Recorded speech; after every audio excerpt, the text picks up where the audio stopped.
Bum bum bum bum bum bum bum bum bum bum bum bum. The Peter Dislike Show. Bum bum bum bum bum bum bum. Please continue to pray for me by singing along with me, gesturing at your screen, and leaving a dislike on this video. Let's do it again. Bum bum bum bum bum bum bum bum bum bum bum bum.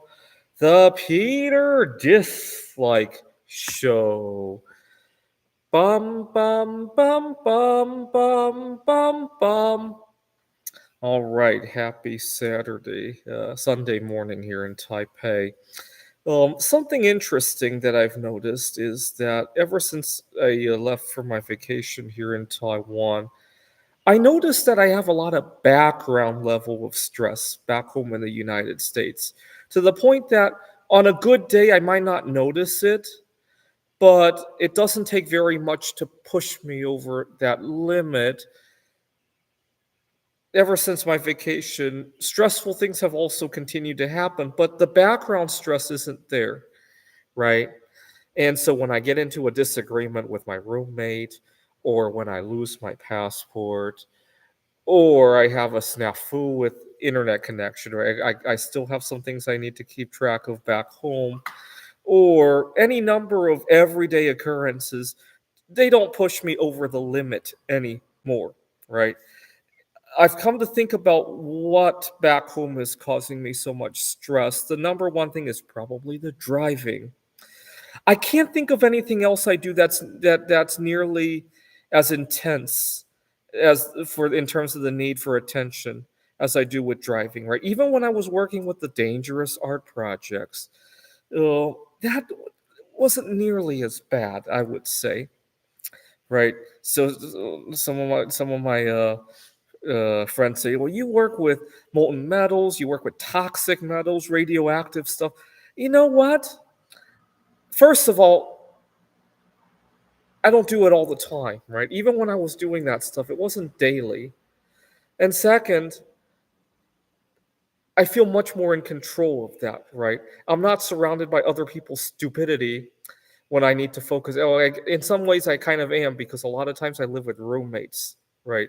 I got to be careful somebody doesn't startle me when I do so. That for sure, right? But it's not nearly as much as when I'm driving that I'm surrounded by people's stupidity. Number two, the average American doesn't have good common sense and even street smarts sometimes. For example, I talked about how last year I was dealing with COVID during the heat wave. Now, what would have happened? Well, let's talk about what I think would have happened had I been here in Taiwan when that saga unfolded, because I might catch COVID before I return home. Right after all, cases are kind of going up here.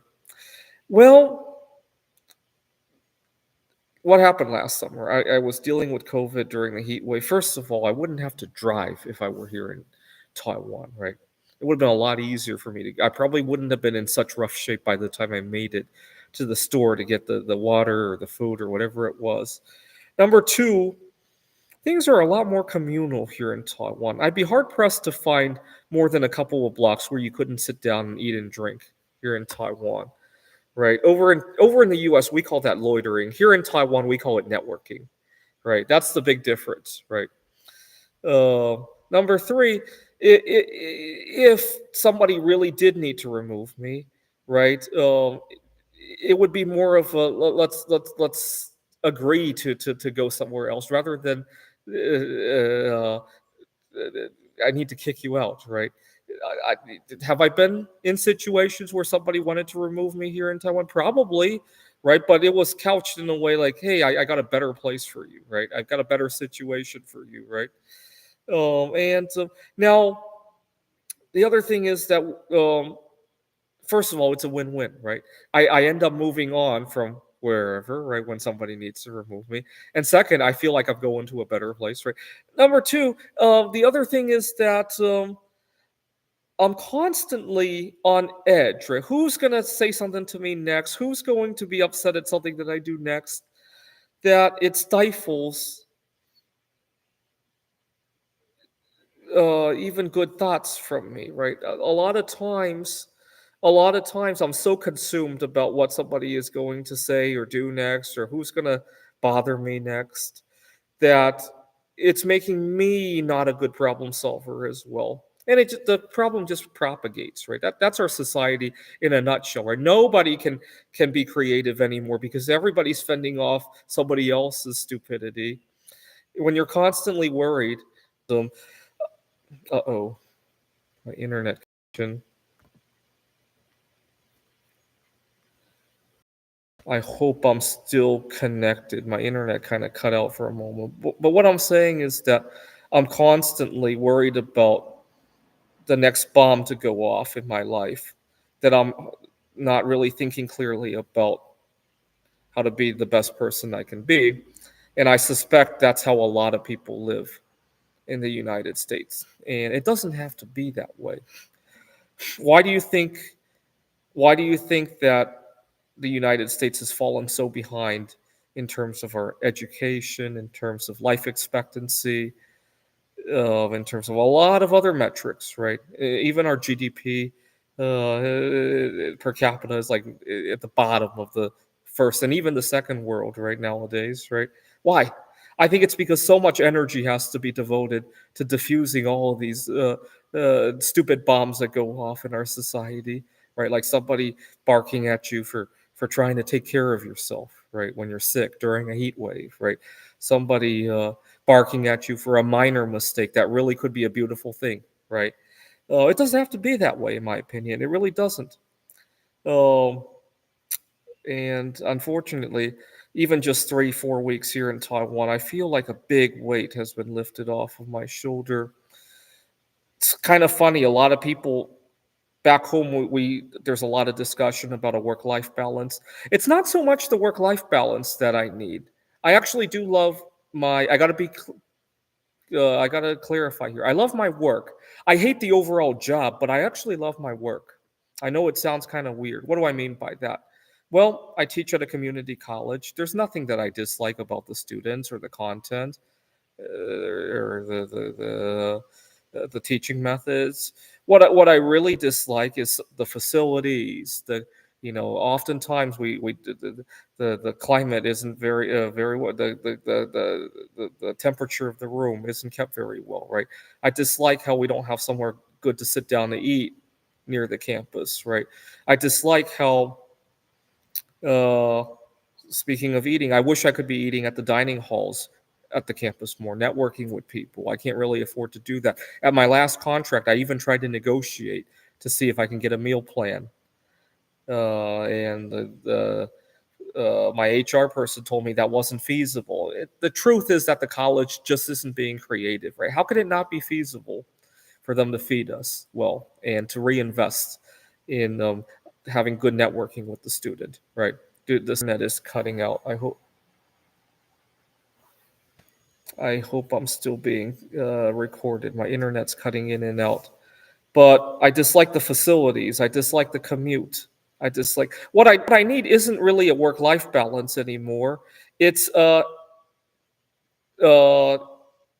balance of contact with these things, right? It's more of a life balance, not a work-life balance anymore, right? The life surrounding the work is destroying me. The work itself isn't, but the life around it.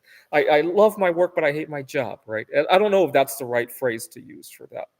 Leave a comment if you can relate.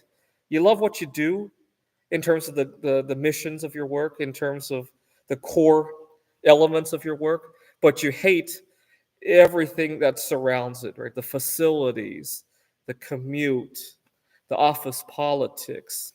I'm trying to think what else I dislike. I also dislike how the work interferes with my personal health goals, right? For example, on vacation, it is so much easier for me to go about intermittent fasting. It is so much easier for me to have a good sleep hygiene. Uh, I dislike that, right?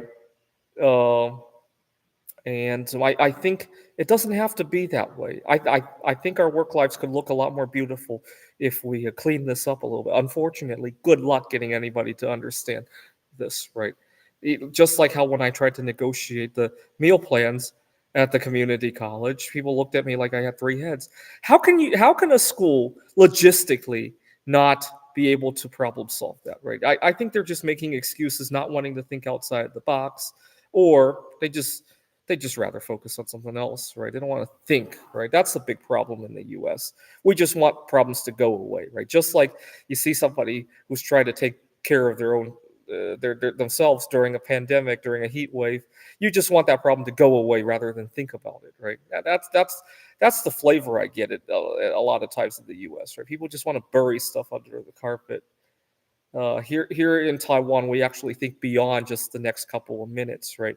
I can't tell you, even at the community college, I love my job, but I can't tell you how many of my colleagues are only looking for that check, that's their paycheck on Friday, right? They're not thinking about their career beyond the next Friday. I hope my I hope my internet's still connected. I hope this video turns out well. A lot of times when my internet does that, I turn it off and then I turn off the video and entire minutes of the video are missing and it doesn't show well. I'm going to end it here and I'm going to go somewhere with better internet to continue this thought. Please continue to pray for me by singing along with me, gesturing at your screen, and leaving a dislike on this video. Bum bum bum bum bum bum bum bum bum bum bum bum.